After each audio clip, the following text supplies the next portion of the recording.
There are moments when anxiety feels like it takes over, tightening your chest, clouding your thoughts, and making the world seem too loud.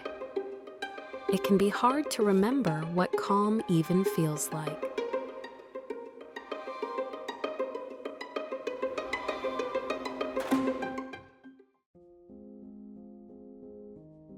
You're constantly thinking about what could happen and not like how it will actually go.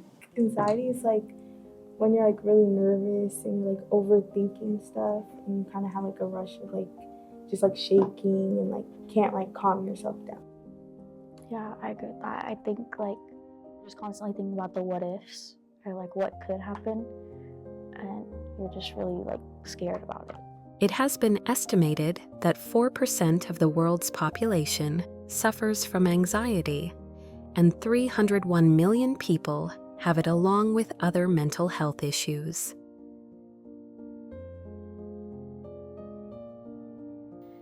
There are multiple factors that actually cause this anxiety.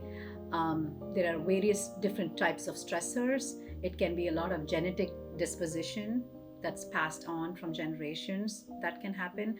And anxiety disorders, main reason are the stressors, and these stressors can come from different areas.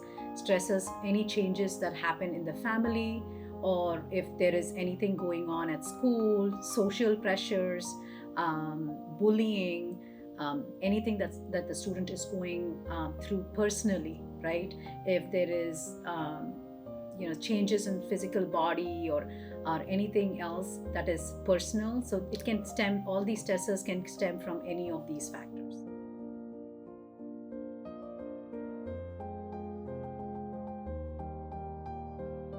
Reasons for the anxiety disorders in adults and teenagers are probably different causes, where adults are probably more worried about life beating them down with like bills and paying their mortgage or rent and taking care of their kids, where teenagers are more worried about friend and relationship issues and school issues and finding a good college and those.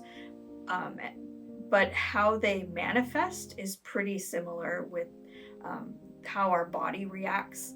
Our body can react with shallow breathing, rapid heart rate, tears.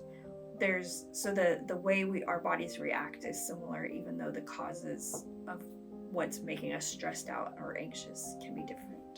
So the set of struggles that I think teenagers go is a little different from adults. Number one thing I would say is adults are much better and they're able to express themselves a little bit more, I feel. And adults, basically, they also have experience. So maybe managing the anxiety might come to them a little easier compared to a teen, right? It depends on the situation again. Anxiety and other mental illnesses are something that can eventually be controlled, but it can take a while. It doesn't mean you have to suffer for a long time by yourself.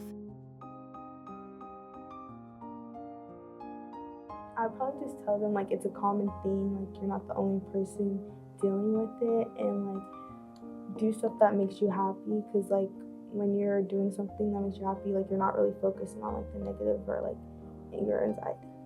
Just talk to them, tell them like you're not alone, you can get through this, and like everyone's going through this still, like you're not the only one that goes through stuff like that. I would say like try to figure it out by yourself. If you're not, then just like call a therapist and they'll explain to you how to take care of it. Like just making sure you're doing stuff that like makes you happy, and like don't like put yourself in a category like, oh, I have anxiety, like that's who I am, because just because you have anxiety is not who you are. You're like so much more than like what you have. Number one thing I would say, get help. That's the number one advice I would say. If you think you're going through something, do not hesitate to go talk to a trusted adult, right? It's very important that you kind of don't have that stigma against mental health. It's okay to go talk to an adult, get help. That's the number one advice I would give. And The other thing is when you talk to a trusted adult, like a counselor or a psychologist, right? They kind of will give you those coping strategies and also maybe involve you in something called as a group counseling session. The best advice I could give to someone who thinks they're struggling with anxiety or depression or any other mental health issue on their own is to just talk to someone, whether it's a professional like a therapist or a psychiatrist or psychologist, or just a friend, trusted family member, another trusted adult, to realize that they are not alone. I think there's a huge stigma around mental health and anxiety where we think that if we can't do it all, that there's something wrong with us. But most people can't do it all. They just keep it hidden. So if we start talking about it and have conversations, then we're going to see that we're not alone. There are other people who struggle as well as we do.